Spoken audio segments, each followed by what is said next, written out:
Today on the newscast, Benjamin Netanyahu is now officially Israel's prime minister. So what comes next for his new government? That's coming up.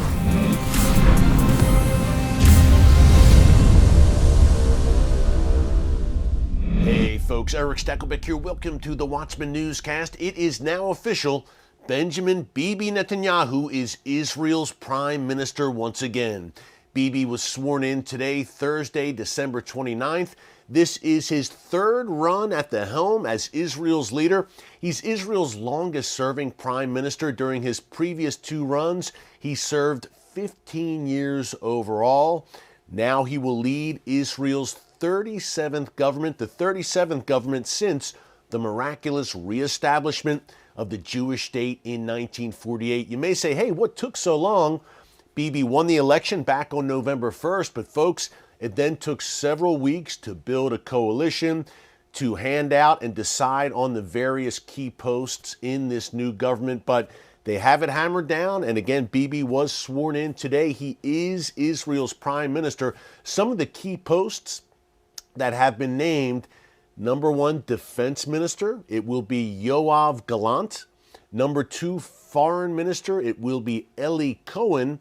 Number three, the Minister for Strategic Affairs will be Ron Dermer, who you've seen here on previous editions of the Watchman newscast. He was Israel's ambassador to the United States for some 8.5 years, also a close confidant and advisor to Netanyahu for years. So he'll lead the Office of Strategic Affairs, and he will be tasked, no doubt, with helping to build the Abraham Accords. Netanyahu has already said that he wants to see Saudi Arabia join the Accords and make peace with Israel. So those are some of the key posts. Also, Zaki Hanegbi, a longtime ally of Bibi, he will lead Israel's National Security Council. Now, those four key figures that I just mentioned, folks, something they all have in common is that they are all very serious and very hawkish about Iran's nuclear program. So Zaki Hanegbi, for instance, last month said that he believes Bibi will strike Iran's nuclear facilities if there is not a viable Iran nuclear deal and if the United States does not act first. Well, needless to say, there is no viable Iran nuclear deal. The deal that's been proposed is an absolute disaster.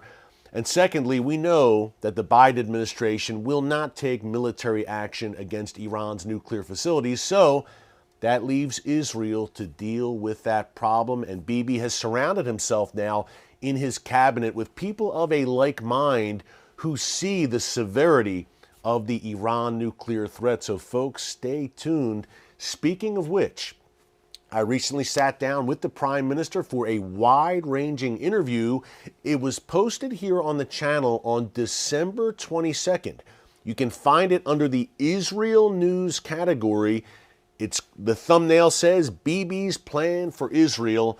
That is my full interview with Bibi. Well, I should say not full Watchman show featuring the interview. And then on December 23rd, we posted an extra bonus clip, outtakes, I guess you would say, from my interview, about 30 minutes overall, if not more, of give and take Q&A with Israel's brand new prime minister. It was a real thrill for me to do that. So again, December 22nd and December 23rd, you will find those two newscasts under the Israel News category. Folks, I strongly encourage you to check them out. Here's a clip of Bibi talking about what his new government will do when it comes to Iran and the Abraham Accords. And remember, during our interview, he said the top three orders of business for this new government are stopping Iran, expanding the Abraham Accords. He specifically mentioned Saudi Arabia. And number three, expanding Israel's role as an economic and high-tech powerhouse.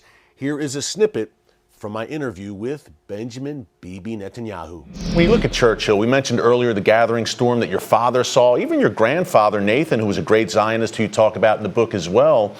Do you see echoes today? And we're talking Iran right now, of course, and Iran's proxies in the region. Do you see echoes between that gathering storm in the 1930s that Churchill saw, many in the West did not want to acknowledge? It seems today we're in a similar situation, Mr. Prime Minister, where many Western leaders do not want to acknowledge that Iranian threat, how it threatens not only Israel and the region, but the world, including where I'm sitting right now, the United States. First of all, it's important to recognize that Iran chants death to Israel, death to America. And we are the little Satan, you're the large Satan. And by the way, in one fundamental thing, they're right. We are a reflection of Western civilization in the heart of the Middle East. And they think that if they destroyed us, they'll overtake the Middle East, where they're developing intercontinental ballistic missiles that could reach, with nuclear warheads, any city in the United States. So it's not merely an Israeli interest, it's an American interest and the interest of everyone in between, in Europe and so on. Now, did they see it?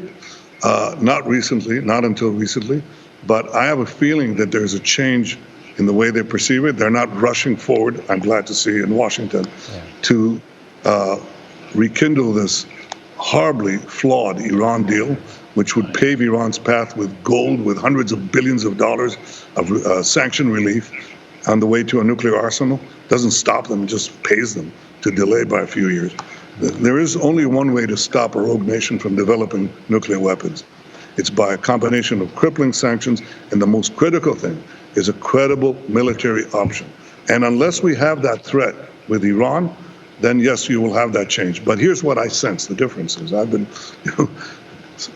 speaking against the wind for too long, but I think the wind has changed right now.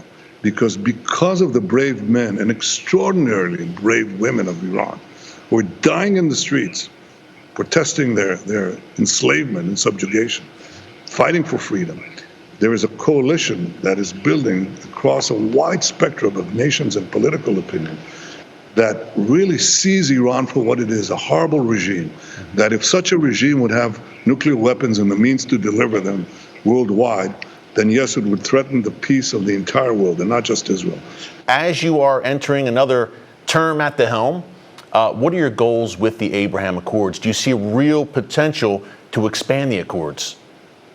Absolutely, for the reasons you described. One is the concern with Iranian aggression, obviously, and the fact that Israel is no longer seen as an enemy by most of the Arab countries, but as their indispensable ally in pushing back on Iranian aggression. And certainly my commitment to prevent Iran from having nuclear weapons, I think, serves everybody well.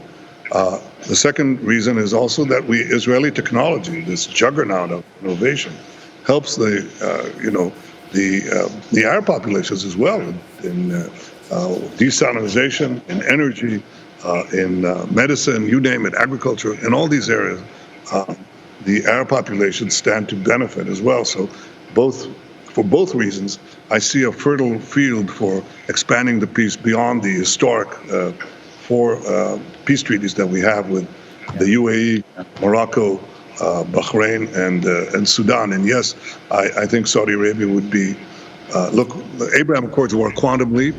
If we have, for peace, if we have peace with Saudi Arabia, it will be a quantum leap over a quantum leap. Folks, again, if you want to see that entire interview with Benjamin Bibi Netanyahu, Israel's brand new prime minister, just go to the Israel News category here on our homepage.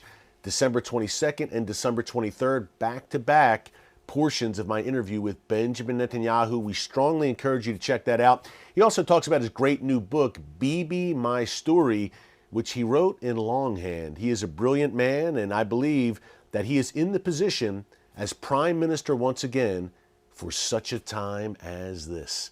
Thanks so much for joining us here today on the Watchman Newscast. Until tomorrow, God bless you, and remember, never hold your peace. Hey everyone, thanks for checking out the Watchman Newscast. If you enjoyed this episode and want to see more, make sure you go ahead and hit the like button, click subscribe, and tap the bell icon to turn on notifications for new Watchman Newscast episodes every weekday.